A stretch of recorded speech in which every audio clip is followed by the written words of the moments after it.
लौह पुरुष सरदार पटेल की जयंती पर आज कृतज्ञ राष्ट्र दे रहा है श्रद्धांजलि। राष्ट्रीय एकता दिवस के रूप में मनाई गई उनकी जयंती। देश भर में अनेक कार्यक्रमों का हो रहा है आयोजन।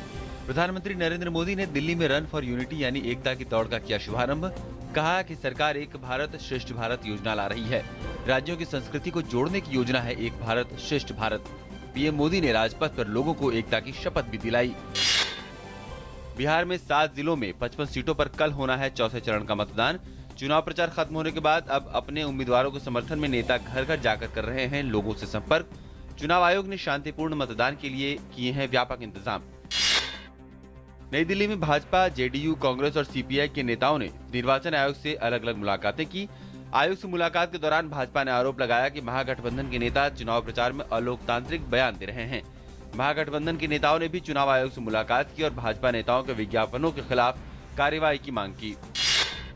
प्रधानमंत्री नरेंद्र मोदी ने कल भारत अफ्रीका फोरम सम्मेलन खत्म होने के बाद इस सम्मेलन में शिरकत करने वाले देशों के नेताओं से मुलाकात की।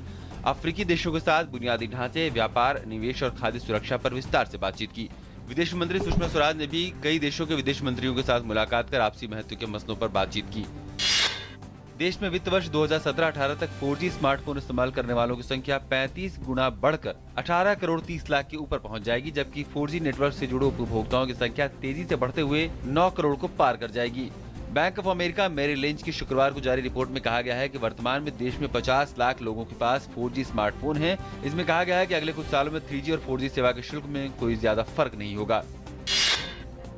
दिल्ली सरकार ने दिल्ली हाईकोर्ट के शुक्रवार के उस आदेश के खिलाफ सुप्रीम कोर्ट जाने का निर्णय लिया है, जिसमें कोर्ट ने सरकार के उस निर्णय को रद्द कर दिया है, जिसके तहत उसने राजधानी की 3 निजी बिजली कंपनियों के खातों के CAG ऑडिट कराने के आदेश दिए थे। कल दिल्ली हाईकोर्ट ने 3 डिस्कॉम कंपनियों की याचिकाओं को स्वीकार करते हुए इस ऑडिट को रद्द कर दिया था।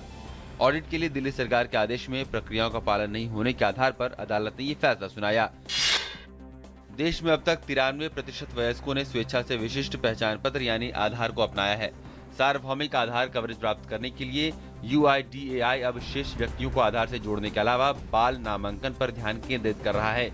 UIDAI ने पहले अपनी आधार संख्या 29 सितंबर 2010 को जारी की थी और तब से 5 सालों के अंदर ये 92 करोड़ 68 लाख से ज्यादा लोगों को आधार नामांकन जारी कर चुका है। सरकार ने टेक्सटाइल और इलेक्ट्रॉनिक समेत अनेक निर्यात उत्पादों के लिए शुल्क प्रोत्साहन की घोषणा की है। उत्पाद निर्यात योजना का लाभ प्राप्त करने वाले उत्पादों की सूची में 100 से भी ज्यादा नए उत्पादों को शामिल किया गया। 2200 से भी ज्यादा उत्पादों के लिए प्रोत्साहन में बढ़ोतरी हुई है। इस कदम से धीमे पड़े निर्यात उद्योग को बल मिलने की उम्मीद है। शहरी विकास मंत्रालय ने स्वच्छता परिदृश्य के मूल्यांकन के लिए 75 बड़े शहरों को चुना है। राज्यों की राजधानियों सहित इसमें 53 शहर 10 लाख से ज्यादा जनसंख्या वाले हैं। अक्टूबर 2014 में स्वच्छ भारत मिशन की शुरुआत के बाद ये पहला ऐसा सर्वेक्षण है। सर्वेक्षण के मानदंड स्वच्छ भारत मिशन के उद्देश्यों को ध्यान में रखकर तय किए गए हैं। दाल आयातकों को जल्द ही एक बड़ी राहत मिल सकती है, जिससे उन्हें बंदरगाह से आयातित स्टॉक को मंजूर कराने और खुले बाजार में बेचने में मदद मिलेगी। इसका मकसद दालों की उबलती कीमतों को नियंत्रित करना है। केंद्र सरकार जल्द ही एक नया निर्देश जारी करेगी, जिसमें आयातित दालों पर कोई स्टॉक सीमा नहीं होगी, लेकिन आयातकों को एक निर्धारित समयावधि में स्टॉक की बिक्री करनी होगी। इसके अलावा आयातकों को आयातित दाल की आवक और बिक्री का ब्यौरा रखना होगा। वित्त मंत्रालय ने कहा है कि सरकारी स्वर्ण बॉन्ड योजना पर 2.75% ब्याज मिलेगा और इसकी खरीद के लिए आवेदन 5 से 20 नवंबर के बीच स्वीकार किए जाएंगे। सोना खरीदने के विकल्प के रूप में लाई गई इस योजना के तहत निवेशकों के पास 2 ग्राम सोने के मूल्य का बॉन्ड खरीदने का विकल्प होगा और अधिकतम 500 ग्राम तक सोना खरीद सकेंगे।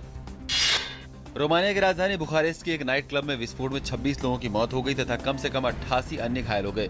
मृतकों की संख्या बढ़ने की आशंका जताई जा रही है, क्योंकि जिस समय नाइट क्लब में विस्फोट हुआ वहां पर करीब 400 लोग मौजूद थे। ये लोग एक रॉक कंसर्ट में शामिल होने के लिए आए थे। सीरिया के मानवाधिकार संस्था ने कहा है कि विद्रोहियों के कब्जे वाले दमिश्क के उत्तरी और बाहरी इलाकों में हुए हवाई हमलों में 17 बच्चों समेत 91 लोग मारे गए हैं। ये हमले उस समय हुए हैं जब सीरिया में संघर्ष का राजनीतिक समाधान ढूंढने के लिए वियना में पहली बार ईरान और सऊदी अरब सहित 17 देशों के शीर्ष राजदूतों की बैठक हो रही है। विश्व डोपिंग रोधी एजेंसी वाडा ने ये घोषणा की है कि डोपिंग में लिप्त पाए जाने वाले खिलाड़ियों और उन्हें इस काम में मदद करने वाले लोगों के लिए भी अब सख्त नियम बनाए जाएंगे। पेरिस में आयोजित वाडा की एक कन्वेंशन के दौरान वाडा ने देशों की सरकारों से भी इस काम में मदद मांगी है, ताकि डोपिंग में मदद करने वाले लोगों और प्रदर्शन बढ़ाने वाली दवाओं का कारोबार करने वाले लोगों पर भी नकेल कसी जा सके। सानिया मिर्जा और मार्टिना हिंगिस की जोड़ी ने WTA फाइनल्स के सेमीफाइनल में जगह बनाई है। तीसरे ग्रुप मैच में सानिया और हिंगिस की शीर्ष वरीयता प्राप्त जोड़ी ने टीमिया बाबोस और क्रिस्टीना की जोड़ी को 6-4, 7-5 से हराया है।